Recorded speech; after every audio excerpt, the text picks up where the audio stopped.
Sabi niya, tag-20, kaya ako siya binuto eh. Parang adik siya kung magsalita, patimit-tamit-tamit. No. Pinagkakatiwalaan mo, si BBM o si Inday Sara Duterte? Inday Sara. Bakit po? Thank you, thank you. Bongbong kasi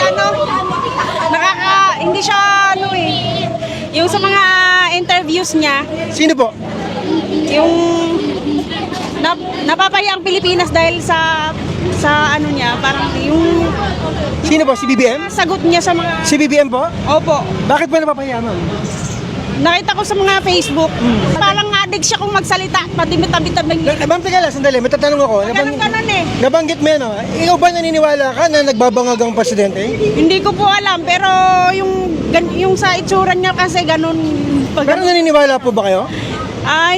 Hindi niyo masabi. Hindi naman po, pero yung tapos sinungaling siya, sabi niya tag-20 na lang ang bigas. Paano sinabi na nga? Tingnan yung bigas kung magkano.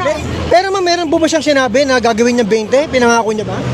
Basta doon sa niya doon sa nung Pero ma'am, lang siya, sabi niya tag-20 kaya ako siya binuto eh. Ito ma'am, binoto niyo ma'am. Teka ma'am, ito yung importanteng tanong. Ano po ba ang sinabi ni BBM? Nangako po ba siya o nangarap? Basta yun ang narinig ko doon sa Narinig niyo?